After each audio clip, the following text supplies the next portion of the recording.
this public hearing to order.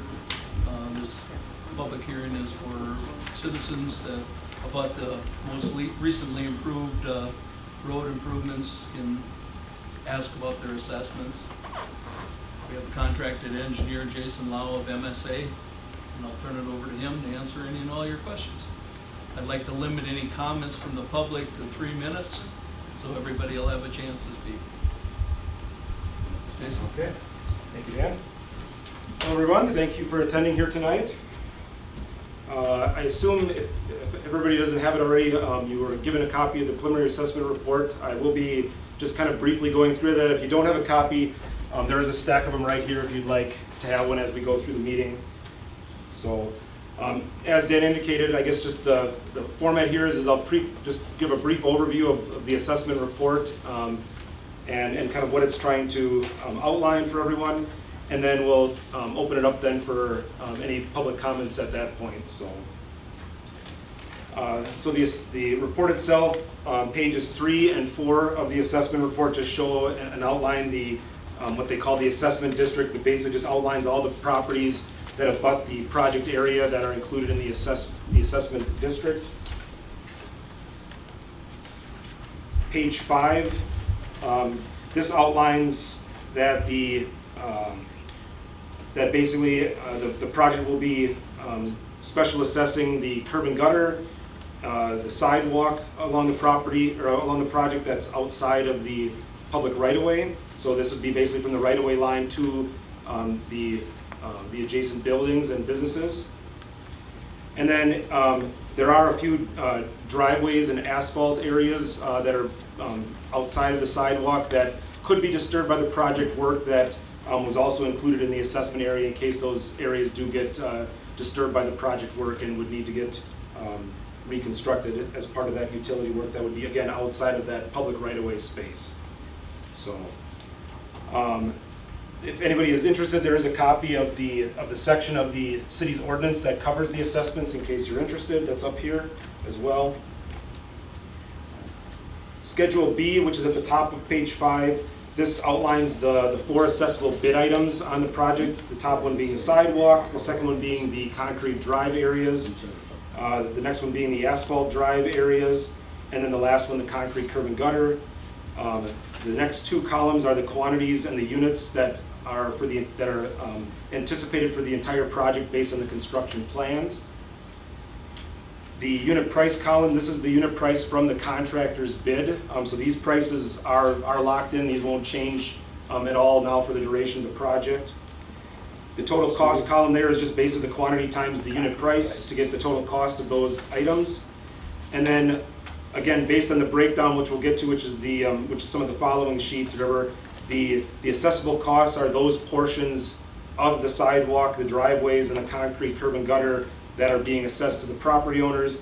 And then that difference column is anything else that remains that's not being assessed is what the city's picking up. So for instance, that first line there, which is the concrete sidewalk, there's about $26,000 and change of assessment on sidewalk that's from the right-of-way line to the buildings, again outside of the project public right-of-way, but there's $56,000 worth of improvements of sidewalk that the city and the remaining city taxpayers are paying as part of the project. So, and then there's obviously the other expenses that go along with the project, like the roadway reconstruction, all the utilities that have been done, and those items as well that aren't necessarily covered in this, but are also part of the total project costs. Towards the bottom of page number 5, this just gets into, again, this is a preliminary assessment report. So this is our best guess based on the project plans right now as to what the assessments might be. By the state statute on how this process has to be, this report needs to be conservative. Therefore, when we get to the final assessments, we can't charge you anything that's higher than the dollar amounts that are in here. So as such, there is a 10% contingency applied to these numbers, but when we get to the final assessment, that 10% contingency goes away. We'll do final measurements with the contractor as to what they disturbed and what got replaced, and you'll only be assessed for those quantities. And again, in all likelihood, and I've very rarely ever had this happen where your assessment goes up, because that's not the way that the process is supposed to follow. So in all likelihood, everybody will be paying a lower amount than what this report shows. It's just gonna be different for everybody on a case-by-case basis, depending upon, you know, what happened with the disturbance limits, and then when that 10% contingency comes off and things like that. So, in addition to that 10% contingency, it's also listed at the bottom there that there's a 2% administration fee that's also applied. This is to help reimburse the city clerk's office for all the mailings, for the notifications that we have to put into the newspaper, and just all that other paperwork that goes on behind the scenes that's part of this assessment process. So that's to help them cover those costs. Moving on to pages 6 and 7, this is the spreadsheet that then breaks down the assessments for each individual property owner that's within the assessment district. Column number 1 lists the property owner and the address. Column 2 is their parcel number. Column 3 is their lot frontage of your parcel. And then what column 4 is this is your assessable frontage. So in the case of the curb and gutter, you're assessed, the curb and gutter is paid for on a lineal foot basis.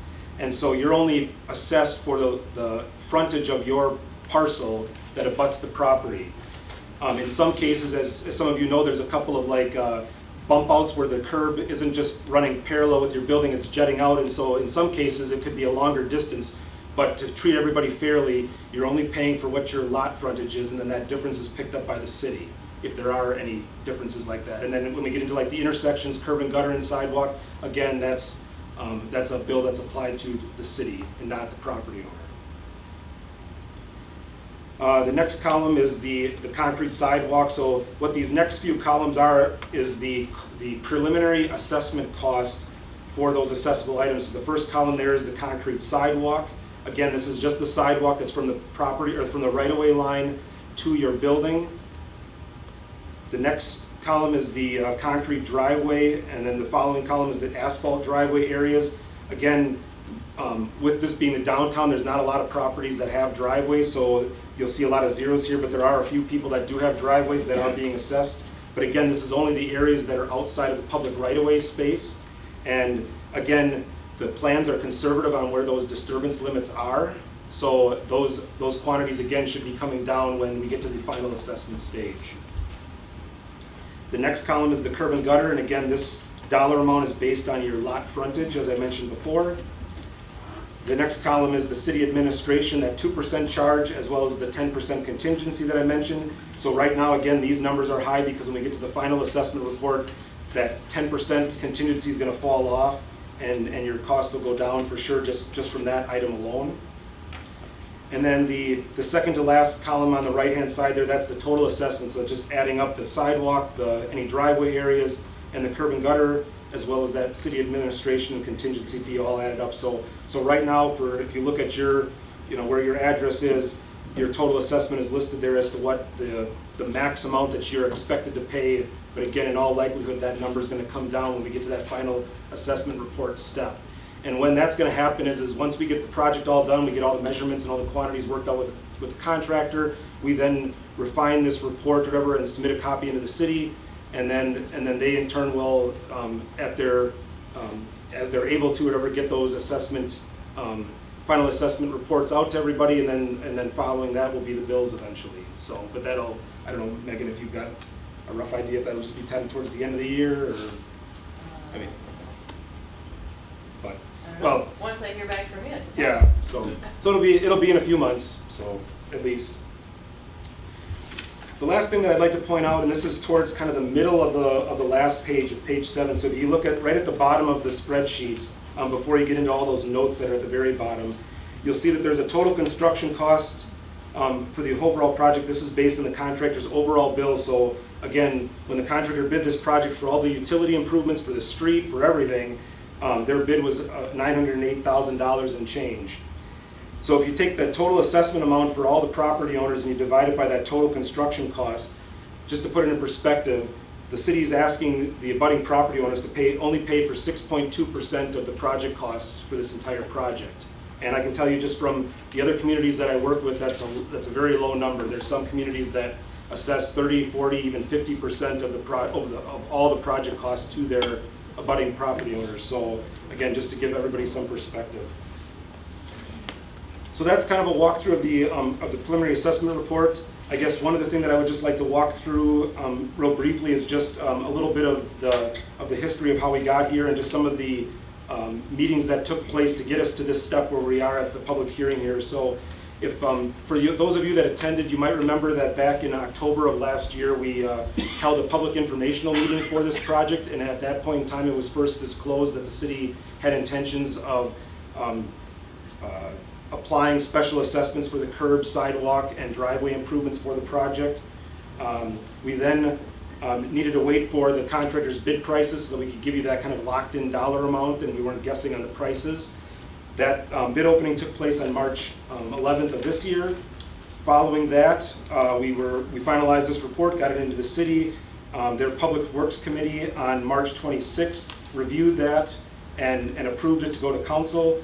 And then on April 15th, the Common Council approved the resolution and the report, and then following that is when the city clerk's office then submitted the preliminary reports as well as the notice for this meeting here tonight, so that we could all gather here. So, and then following this hearing, assuming that everything passes, again, we'll continue to kind of proceed with finishing up the street project, and then in a few months, once the final quantities are in, the final assessment report will be prepared, and then the assessment bills for that would be then forthcoming from the city. So I guess with that, we can now turn it over to the public comment period. And as Dan mentioned, if you could, when you do, if you do choose to say something, if you could also, before you start, indicate where what your address is and what your name is, just so that we know. In case there are any comments that we need to take down, I would like to jot some comments down as you guys go, so I'd like to know where you live in proximity along the project. So, who would like to go first? I got Simple Bar and Grill at 158. My question is where's the right of way? How many feet off of my door is my right of way? Well, Or the city right of way, you know what I mean? Where's my property on? well, I can give you a rough measurement. You said 151? 158. Or 158?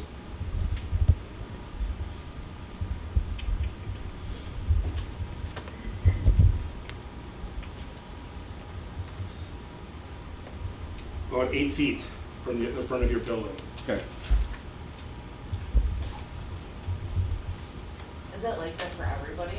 No, everybody jogs around a little bit. I mean, some of the faces of the buildings are the same. So I mean, if you live next to him at 158, yours is probably similar to that, unless there's a jog out of the building. But yeah, it does vary as you go along there. So it's not going to be the same for everybody. Kurt Ferrari, CNC Clay Laundry, 168 East Oak. On the sidewalk, okay, the accessible cost is what the property owners pay. The city's paying $56,000. So what are we paying for, and what's the city paying for? Okay, so you know where the curb line is out there, right? The curb and gutter line. So the right-of-way line is behind that curb and gutter line. In some cases, like 10 feet back or whatever. So from that right-of-way line to your building is what you're paying for. From that right-of-way line to the curb is what the city's paying for. Okay, so the right-of-way line comes off of our building? Is that Correct, where- because the right-of-way line is where the public space begins and your private property begins. Is that line, that imaginary? Well, I shouldn't say imaginary, but that line that's out there, based on like the property pins and things that are along there. Right.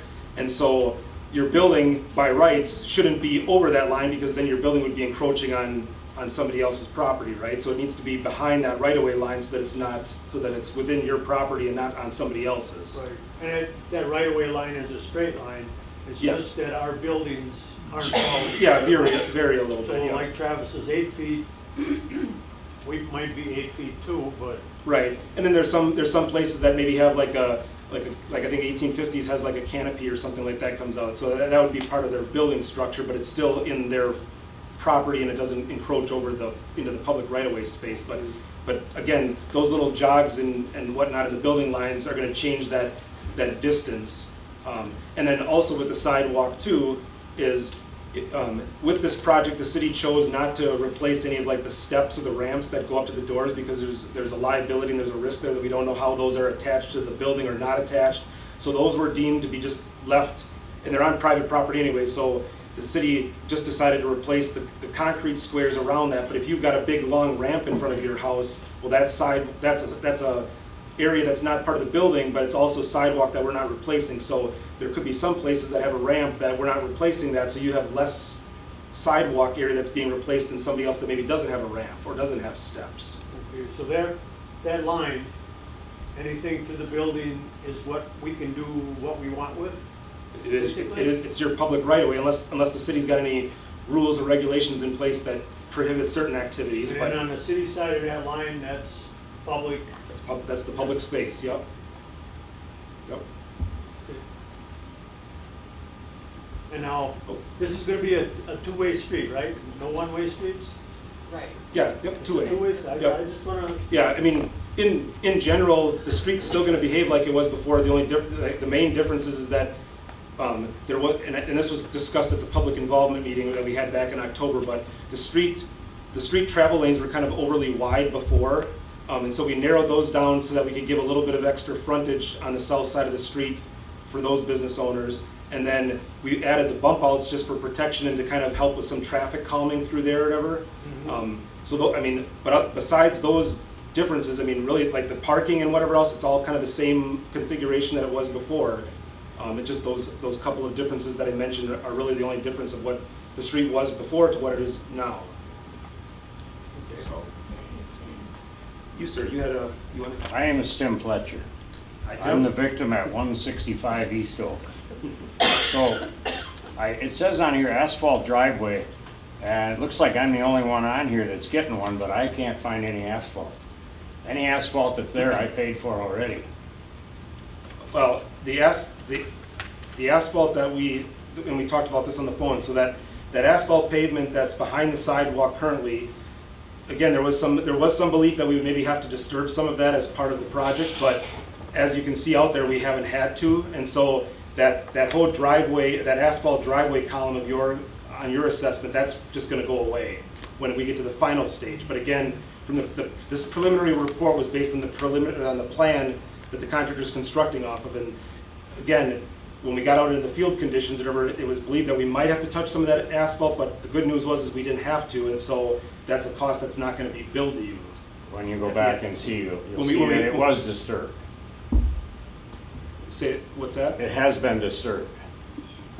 In what regards? Somebody broke it off.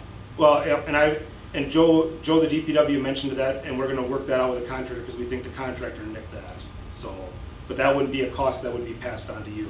So, without any cracks in my sidewalk, why did you replace it? I know you told me you wanted it to look like everybody else's, but what's it gonna look like in 5 years? It'll be the same color as it was before you tore it out. Potentially, yeah, or very likely it will be, but again, the approach that the city took, because there was probably a few other panels in other places in the project, but again, the city was trying to go for a nice aesthetic look to the downtown and trying to do this right the first time so that we didn't have to have some old and some new all kind of cobbled together, and then that would take away from the look. And the city's been paying a lot of money in some extra amenities like the Gathering Plaza and other things to make this look nice and to be a benefit for not only the city, but also for the businesses that do business down in here. And so that was the approach, and that was what has been discussed at the numerous meetings that we've had on the project. Rolling Stone is probably the newest building down there, and it's closed. But all the other buildings are old. Why don't we just tear the faces off of them and make them look like they're uniform? Well, that would be a different project entirely. I guess so. So, But we did it with the sidewalk. there's a big difference between sidewalk and buildings. There is. So, Okay, I'm done. okay. Anybody else? Still simple with the delivery drivers and your bump outs that you put in that deliver down to the bars and the restaurants. Them are gonna be a problem. You bring a semi down in there. Make them corners.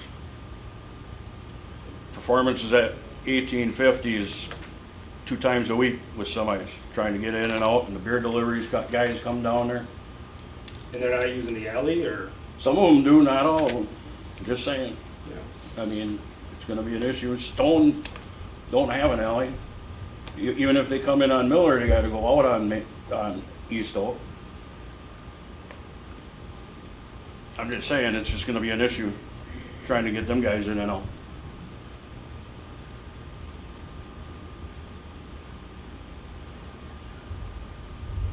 And I still think the 3 feet of sidewalk was ridiculous, adding it, because the street was narrow enough already.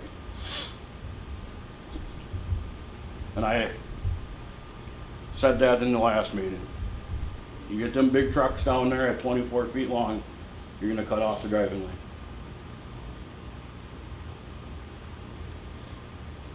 But you built it, so we'll find out.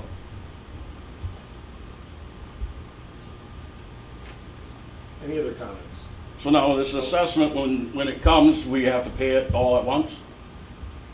Once you send out the bill? No. Or do we make payments on it? Can we, what do we, So tentatively in the past there, that's one of our resolutions, so it's 6 payments. So we divided into 6 payments with a 4% interest. oh, so we, So, yeah, okay, yeah, that's, historically, that's what the city has done. okay. I can pay it, but he's gonna have a problem with his $8,000. Yeah, no, I understand. I understand. I'm not saying that I'm not paying it, I'm saying that I'm not happy because the way I understood it, there was supposed to be a special assessment letter sent out to all the victims before the project started. I didn't get one, I asked Jason about it. I have your thing right here. Yeah, but that just came a couple days ago, or what, in, what does it say here, 23rd of April, right? So, yeah, that's when it was sent, Well, it was but already started. It was already built, you couldn't argue it. that's when I received notice. Well, isn't there an attorney here? Where is it? Yep, I'm here. Okay, great. Isn't that a statute that the special assessment letter is supposed to be sent out prior to the project? The city's complied with what they have to comply with in this case. I guess if you're the attorney for the city, I'd be saying the same thing. No, the city's done it properly.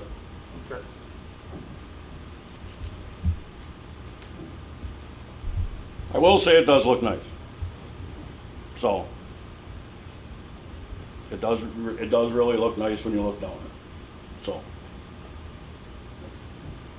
It's gonna look even nicer when the stripes are painted. then there's asphalt by this weekend, yeah, hopefully. Well, maybe early next week. I don't know if you saw the update on the website or whatever, but, I don't know. you know, so, I asked the guys yesterday and he was kind of rude to me, so. contractor or what? Yeah, northeast, he just, no. What? They're not paid to be nice. Right, he might have been having a bad day, I don't know.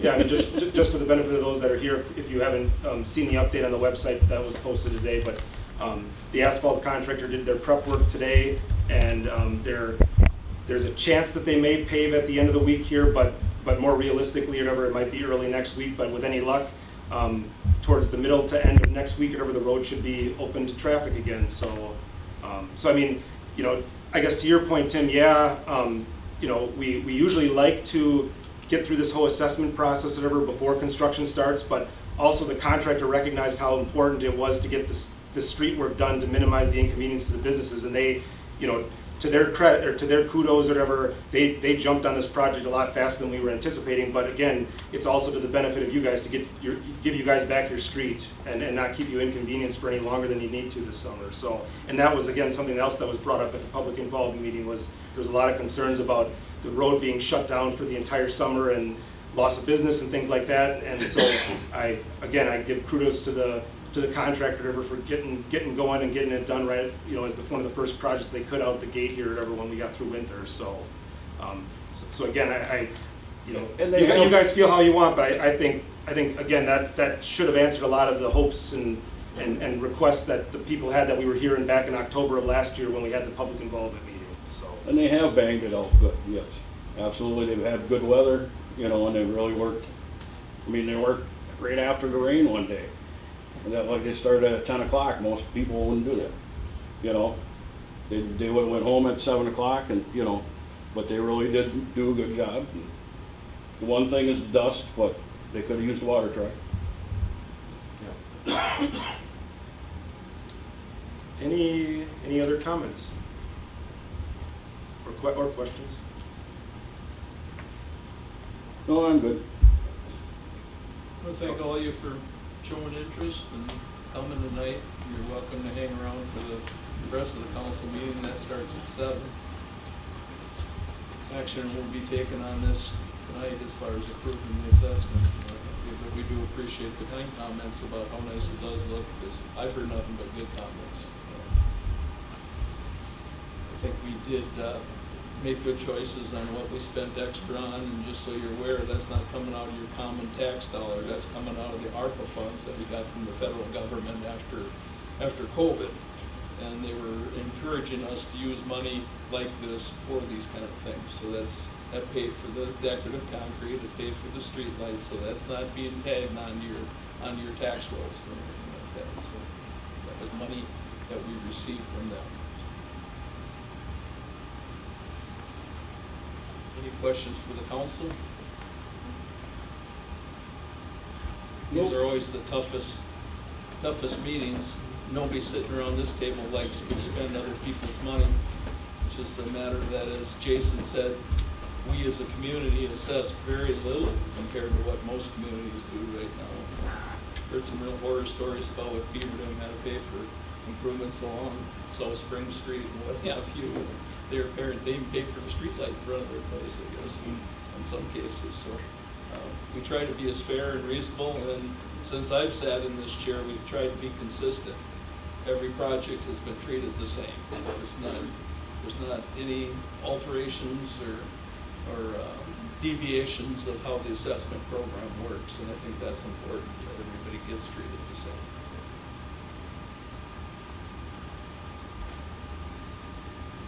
So that's it for public hearing tonight. Okay, thank you. Thank you.